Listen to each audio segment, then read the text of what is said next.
Amigos oyentes, televidentes, internautas, hermanos migrantes que sigan Un Café con JJ por Ecuador TV, muy buenas noches. Hoy hemos invitado a la magíster Estefanía Luzuriaga Uribe. Con ella vamos a analizar los resultados de la consulta popular y el referéndum. Ella es directora ejecutiva de la Fundación Asesores en Desarrollo Social, docente investigadora de la Universidad Casagrande, doctora en Ciencias Sociales, máster en Estudios Avanzados de Comunicación Política. Nos acompaña. ¿Qué tal, Estefanía? ¿Cómo está? Muy bien, buenas noches. Buenas noches. Jimmy, estamos acá listos para empezar esta conversación, ¿no? Y esta conversación empieza preguntándole, ¿qué crees que pasó, Estefanía? No sé si estarás en la misma línea de quienes no nos esperábamos ese resultado. Sí, yo creo que en esa línea está la mayoría del país. Yo creo que sabíamos que teníamos dos preguntas que eran bastante peleadas, digamos, en términos de que no se veía una posición unificada, pero definitivamente la pregunta C y la pregunta B creo que sorprendieron a la mayoría del país. Claro, porque se decía, Estefanía, que eran las dos preguntas llamadas gancho, ¿no? Que era imposible, entre comillas, votar que no, y pues resulta que a la hora de freír los huevos, sí, el voto fue no. Pero sí. ¿Qué explicación hay? Yo creo que, a ver, se explica por un lado con el voto en plancha. Tenemos una cultura política en la que la ciudadanía tiende a votar una sola raya, y eso justamente se refleja en el arrastre que tuvo la pregunta de bases y la pregunta de constituyentes sobre estas dos preguntas que creíamos que eran imperdibles, ¿no? Es decir, ¿también crees que efectivamente esa pregunta número 1 fue la matriz del voto en plancha? Yo creo que sí, yo creo que no que sea la única explicación, pero sí creo que es una de las variables que afectaron el resultado de las preguntas B y la pregunta C. Claro, ahora, debe haber una razón de fondo, más allá de la posibilidad de la plancha. No sé qué tanto influyó el hecho de que la campaña fue muy corta. ¿Tuvo algo que ver eso? Yo creo que sí, yo creo que el tiempo de la campaña fue corto, yo creo que los espacios para profundizar en el debate fueron escasos, es decir, un debate ampliado sobre las implicaciones de las preguntas, y en verdad en esta ocasión siento que hubo un papel interesante desde la ciudadanía, ¿no? Desde el sentir popular y obviamente pues acompañada de una estrategia de desinformación que dio resultados. Es decir, fue un no un poco más ciudadano. Yo creo que las iniciativas que promovieron el no fueron más ciudadanas. No creo que se lo podemos asignar a un partido político porque no sé, ningún partido político se atribuyó esa campaña durante el momento que hubiese sido oportuno, aunque ya vemos... Aunque ya hay padres y madres, ya están saliendo. Claro, ya están los papás y las mamás del no, pero realmente... lo que vimos fue organizaciones sociales activarse en pro de una posición en relación a la consulta. Además, hablando de esta ciudadanización de la campaña, siempre es más fácil promover con creatividad un no versus un sí, pues, ¿no? Sobre todo en un momento de incertidumbre. Yo creo que el país y la coyuntura actual en el contexto político influenció la tendencia del electorado.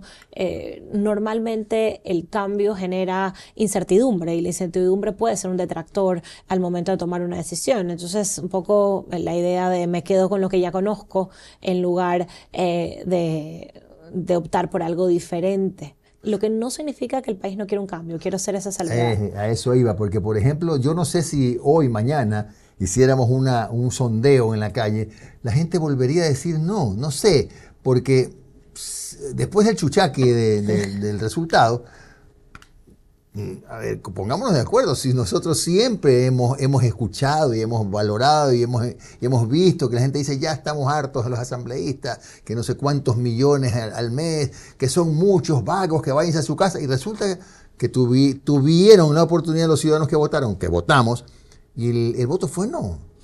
Sí, exactamente. Inclusive de hecho, esa pregunta creo que es la pregunta que tuvo el resultado más apretado, el de las asambleístas. Es decir, interesante ahí la diferenciación. A pesar de esta cultura del voto en plancha que mencionábamos hace un momento, un porcentaje importante de la población se detuvo en esa pregunta para decir, esta creo que a pesar de todas las otras causales que vamos a analizar a lo largo del programa, a pesar de todo esto, en esta pregunta particular voy a decir que sí. Entonces, igual es un llamado a la atención. Yo creo que la ciudadanía ha hablado claramente. Y creo que lo que dice es, bueno, ¿por qué no concertan, no? ¿Por qué no entramos en un espacio en el que gobernemos sin estar en campaña, sin el ruido que significa la campaña de fondo en un periodo digamos, de gobierno y de acuerdos? Yo creo que gana el acuerdo, gana esa decisión por la cautela frente a la reforma profunda. Claro. La otra pregunta gancho supuestamente era la de eliminar el fondo partidario, que no era lo mismo que la pauta porque eso no estaba en juego. Y también es lo mismo, siempre los ciudadanos nos hemos quejado o se han quejado de que de los impuestos que pagamos, de allí se financia la vida y milagros de los partidos políticos. Hubo la pregunta, hubo la oportunidad y también la respuesta fue no. Sí, y realmente es sorprendente porque se esperaría que la gente optara por dejar de tener que invertir en los partidos, y no porque la inversión del partido político no sea positiva, es decir, el partido político como una herramienta que canaliza el sentir popular, una mirada ideológica particular y que fomenta justamente la calidad cívica de los ciudadanos es importante. Lo que pasa es que la prostitución del partido político para convertirse en una tienda únicamente electoral, eso sí que resta la calidad democrática de un país. Claro, bueno, y algo que me llamó la atención a mí ahora que estamos evaluando el resultado, que por supuesto hay que aceptarlo y hay que respetarlo, es que muy pocos partidos políticos, salvo honrosas excepciones, hicieron algo de campaña, algo de presencia o algo de opinión. Sí, estamos claros en eso, ¿no? Por supuesto, vimos justamente lo que decíamos, que quienes tomaron el liderazgo fueron organizaciones sociales, ciudadanía, porque los partidos no querían asumir el riesgo de tomar una postura y luego no poder legitimar, por ejemplo, una candidatura a la Asamblea Constituyente en caso de que ganase el sí. Entonces, esa posición tibia de los partidos es lo que hoy nos dice a nosotros como analistas que no tiene un propietario este resultado, y que realmente lo que ha influido es el sentir de la ciudadanía, la coyuntura y yo creo que la desinformación como tres variables importantes en este resultado. Claro, en esto de la desinformación sí habría que agregar, ¿no? La campaña después de esos días terribles del paro fue prácticamente nada. Incluso las redes se calentaron recién unos días antes. Sí, 4 o 5 días antes empezó ya la efervescencia en las redes. Sí, definitivamente, por un lado lo corto del periodo de la campaña, pero por otro lado también el venir de una coyuntura que igual supone un posicionamiento de la agenda política en la mente de la ciudadanía, es decir, un paro nacional de la extensión que lo tuvimos, dominó la agenda mediática y la agenda ciudadana durante los 20 y algo de días. 31 días. 31 días que duró el paro nacional. Eso hizo que la consulta popular pase a segundo plano dentro de la agenda mediática. Y como consecuencia también yo creo que el decreto del diésel tiene un costo político. Claro y que sí. Vemos el efecto de ese costo político en estos resultados. Una especie de sucesión de precio del diésel, paro, y la respuesta fue que la consulta no le prestamos atención a los ciudadanos, posiblemente la atención que habría merecido. Yo no sé si habría sido, claro, después de la guerra todos somos generales, yo no sé si habría sido mejor postergarla, o no sé. Bien, seguramente hubiese sido oportuno no tener tantos picos en la coyuntura nacional, desde tantos momentos de escalada. Eso hubiera favorecido, digamos, una consulta, por un lado, menos polarizada y por otro lado, una consulta que no se asocie necesariamente con argumentos que nada tenían que ver con lo que se estaba preguntando, que fue algo que vimos en redes sociales con mucha fuerza, es decir, una argumentación desde ambos lados que poco tenía que ver con lo que realmente se estaba discutiendo en ese espacio, y también un resurgir de opinólogos que tienen pocas herramientas para poder, digamos, realmente argumentar o aclarar a la ciudadanía estas preguntas que se iban a abordar en la consulta popular. Mucho se manejó esto de la soberanía, que Ecuador ponía en riesgo su soberanía. ¿En qué momento, que me lo perdí, ¿En qué momento, en qué parte de la consulta Ecuador perdía la soberanía o corría ese riesgo? Lo que ocurre es que, y justamente es importante entender que la soberanía es un concepto que fue trabajado durante mucho tiempo y que de alguna manera, como decía John Le Pen, en el que el partido que estuvo en gobierno por más de 10 años configuró el sentido común de esa palabra. Es decir, lo que representa soberanía, el imaginario colectivo, está asociado justamente con argumentos que tienen que ver con nosotros nos mandamos solos, no hay intervencionismo, somos autosuficientes, y es una mirada un poco limitada de lo que técnicamente la soberanía representaría, que es soberano un país que es capaz de tomar sus decisiones, de firmar sus acuerdos. Parte de la soberanía, por ejemplo, puede ser participar de tratados internacionales libremente como Estado, es decir, se utilizó este concepto para justamente generar desinformación con relación en particular a la pregunta A. Claro, esa era la pregunta y muchos no entendíamos cómo es que podía correr en riesgo la soberanía si hoy más bien la soberanía está acosada por el crimen organizado. Más bien allí está en riesgo la soberanía. Definitivamente, el crimen organizado pone en riesgo la soberanía porque el crimen organizado mina la gobernabilidad y la presencia del Estado. Parte de lo que hemos visto también es que han sido tantas cosas, que por ejemplo vemos el ataque a la minería ilegal. Entonces, eso justamente tiene que ver con una pérdida de soberanía. El Estado pierde soberanía en territorios donde se cometen actividades económicas ilícitas. Claro. Recuperar esos territorios es un acto de soberanía. Claro. En el próximo bloque vamos a ver qué correcciones se pueden dar o qué caminos debería mirar y a lo mejor dirigirse por esas rutas del presidente de la República, porque hay que mencionarlo, ¿no? En este bloque nos hemos concentrado en un poco desmenuzar por qué perdió el sí y por qué ganó el no. Está bastante claro. Y sobre todo lo central, ¿no? Hubo sí una fuerte carga de una campaña ciudadana y eso hay que entenderlo para poder saber qué correcciones hay que tomar después. Vamos a hacer la pausa y regresamos con la doctora Estefanía Luzuriaga Uribe en un momento más.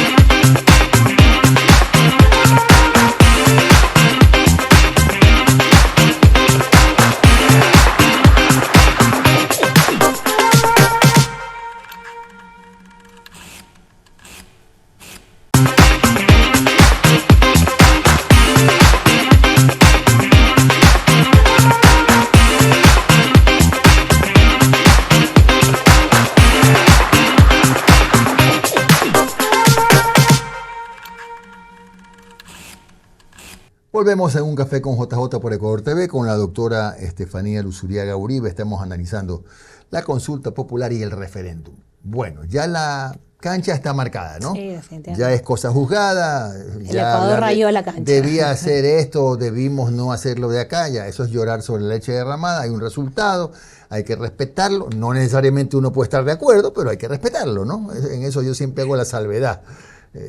Yo apoyé el sí, lo he dicho frontalmente, pero hay que respetar lo que dice el soberano, ¿no? Aunque se equivoque o acierte, así tiene que ser. Pero, ¿qué debe pasar de hoy en adelante? Hablemos de la postconsulta en este bloque. Bien, yo creo que hay 3 argumentos o 3 temas a tratar. El primero tiene que ver con un escenario posible de una gobernabilidad negociada. ¿A qué me refiero con eso? Veríamos, por ejemplo, signos de un discurso más moderado, es decir, menor radicalización en las acciones y en la configuración narrativa del gobierno, pero en busca justamente de avances concretos, porque para esa negociación y para ese gobierno que realmente logre hacer alianzas, necesitaríamos ver resultados concretos en temas específicos. Seguridad, más allá de que la pregunta 1 y que acordemos o no, como usted decía, en que hubiera sido una oportunidad para el fortalecimiento de las capacidades del Estado frente al crimen organizado, ese sigue siendo el principal dolor de la ciudadanía y la principal responsabilidad del gobierno, darle solución. Si bien es cierto, todos entendemos esa problemática como una problemática, primero, transnacional, y segundo, que es muy difícil eliminarla, pero hay que generar estrategias para contener y para minimizar el impacto de estos grupos de crimen organizado. El segundo punto para generar acuerdos tiene que ver con salud. Es decir, el gobierno necesita abordar la problemática de salud y dar resultados concretos a la ciudadanía. Los escándalos, las fracturas en las vocerías afectan el posicionamiento del gobierno en un área que viene siendo demandado no solamente para Daniel Noboa, sino que la crisis del sistema de salud, digamos, estalla con el COVID-19, y no ha visto solución desde entonces. Es decir, si bien es cierto, ese fue el punto en el que todo erosionó, ninguno de los gobiernos, ni Lenín Moreno, ni Guillermo Lasso, han logrado solucionar o dar una ruta distinta. Está como en un sostenimiento que no beneficia a la persona, al ciudadano a pie que tiene que irse a atender a los espacios de salud pública o del IES. Y el otro punto importante tiene que ver con la recuperación del tejido social. En eso digamos, podríamos hablar de educación, de programas de inclusión social. Es decir, la presencia del gobierno en territorio como un prestador de servicios sociales. Creo que son tres elementos que entrarían en este posible escenario. Es decir, moderamos el discurso y trabajamos en pro de estas tres áreas. Claro. Sí, y también decir, Estefanía, y lo habíamos hablado previamente para que no crean que fue idea mía, que es importante entender que el ciudadano un poco dijo, bueno, ya hemos tenido 2 procesos, 3 procesos, se vienen 3 más, no quiero más procesos electorales. Prefiero lo que ha dicho Estefanía, ¿no? Mejoras en salud, en educación, fuentes de trabajo, signos importantes de mejoría en seguridad. Entonces, un poco le dijo al presidente, quiero resultados, después hablamos de otros procesos electorales. Efectivamente, lo conversábamos en el corte, la ciudadanía llega a esa consulta innegablemente con un hartazgo electoral, y eso es innegable. Primero, un hartazgo electoral como producto, digamos, de lo que significa la campaña para la ciudadanía, porque definitivamente, y eso digamos, hay suficiencia teórica para sostenerlo, los periodos de campaña aumentan la polarización en una ciudadanía. Y si bien es cierto, la asamblea es un espacio para liberar, la hiperpolarización genera desapego y desafección. Entonces, yo creo que ese es un motivo por el que llegamos con hartazgo, pero otro motivo también es porque estamos asistiendo a las urnas de manera frecuente desde la elección de Guillermo Lasso. Entonces, la ciudadanía dijo, no quiero 3 elecciones en un año o en 1 año y 2 meses. Es decir, es suficiente, vamos a gobernar, vamos a ver resultados. Los números del resultado de la consulta tampoco son digamos, terribles para el presidente. En algunas preguntas hay un 4,5 a 5,5, en otras un 6 a 4. Es decir, hay una aceptación. La ciudadanía definitivamente quiere un cambio. Lo que pasa es que el cambio va a tener que darse en el marco jurídico que tenemos hoy en día. No. Y yo creo que entender eso y hacer un ajuste en la ruta sería importantísimo para el presidente. No tiene que ver con dejar un plan de gobierno o alejarse de digamos, de una propuesta de desarrollo país. Tiene que ver con cómo llego a esa propuesta con lo que tengo hoy en día. Es decir, el presidente ha sufrido seguramente un impacto en su capital político, pero no es para hablar en términos de boxeo, no fue un knockout, fue una pérdida de derrota por puntos. O sea, hay la posibilidad de la revancha en los 3 años y pico que le quedan de gobierno, ¿verdad? Por supuesto que hay la posibilidad de la revancha. Hay la posibilidad de la revancha primero porque, como decimos, se estaba eligiendo unas preguntas que tenían que ver con la organización y la reorganización, sobre todo, del poder, ¿no? Y en ese sentido, el presidente pues ha aceptado ya el mandato popular, y creo que eso genera una oportunidad. Es decir, siempre hay algo que se gana. Por ejemplo, se gana la reafirmación de que vivimos en un gobierno democrático y creo que eso es muy importante para todos los ecuatorianos. Parte de las campañas de miedo, de shock que hemos visto en el último tiempo tienen que ver con que estamos en un gobierno autoritario, en un autoritarismo. Y creo que no hay prueba más fehaciente de que vivimos en democracia que un presidente que acepta a pocas horas de una contienda electoral un resultado con la madurez política pertinente y que no grita fraude, no ataca al elector, reconoce el sentir popular y dice, pues vamos a trabajar con lo que tenemos en este momento. Y eso es un ganar para el gobierno. A ver, hablando de deportes, hace un rato usé términos de boxeo, ahora uso términos de fútbol. Cuando un equipo pierde 2, 3 partidos por allí, está ajustado en la tabla, cambia la alineación. ¿Usted cree que es necesario que el presidente mire a su alrededor y seguramente vea, estas fichas debo sacrificarlas para buscar a lo mejor ideas de gente que no necesariamente sea de su línea política o de su partido? Sí, yo creo que... Es más difícil, yo lo sé. Sí, yo creo que definitivamente podríamos esperar cambios en algunos de los liderazgos de las carteras del Estado. Eso hay que manejarlo con mucho tino porque cambiar mucho puede transferir la impresión de inestabilidad, encontrar puntos claves donde se pueda mejorar, como usted dice, la percepción que tenga la ciudadanía de la gestión de alguna de las carteras sería interesante, pero de todas formas yo siempre pienso que en este momento lo importante es que el cuarto de guerra esté analizando los resultados, esté viendo dónde hubo una desconexión, qué demografías fueron las que tuvieron una posición, digamos, más lejana a lo que el gobierno estaba impulsando, qué ciudades, qué parroquias. Porque hay que hacer un trabajo cualitativo importante. Claro. Las encuestas nos han demostrado que dejan vacíos. Claro. Es hora de que el trabajo cualitativo cale y tratemos de entender qué movilizó ese voto para poder justamente hacer las ecuaciones muy importantes. El voto cualitativo, ¿no? No sabemos ahora todavía, hasta después de unos días, cómo se comportó el voto joven, por ejemplo. No sabemos, todavía no. Es decir, todavía no lo tenemos. Seguramente ya se pueden hacer los primeros cruces con los datos que ha subido el CNE para identificar demográficamente, sociodemográficamente cómo se dieron los resultados. Pero más allá de eso, tendríamos únicamente resultados cuantitativos. Yo creo que hay que hacer un trabajo en campo importante y generar puentes de conexión para implementar esos argumentos y esas miradas a la narrativa y al discurso desde el gobierno, ¿no? Aparte que se le viene en ese mismo sentido un segundo escenario importante a considerar, que es qué va a pasar con la Asamblea, ¿no? ¿Qué va a pasar con el Poder Legislativo? ¿Y qué va a pasar pronto con las seccionales? ¿Qué debe pasar en ese tiempo que falta para que pase a lo mejor algo similar a lo que ocurrió con Milei, ¿no? Perdió la una y se recuperó en la otra.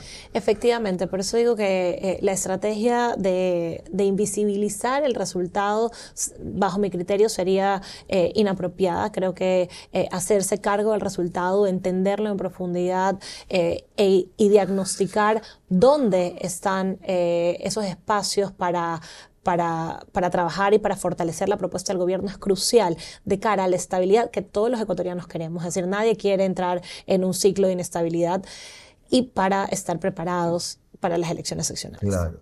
Estefanía, a nosotros nos cuesta mucho en este país hablar de acuerdos, de pactos, porque todo huele como raro, ¿no?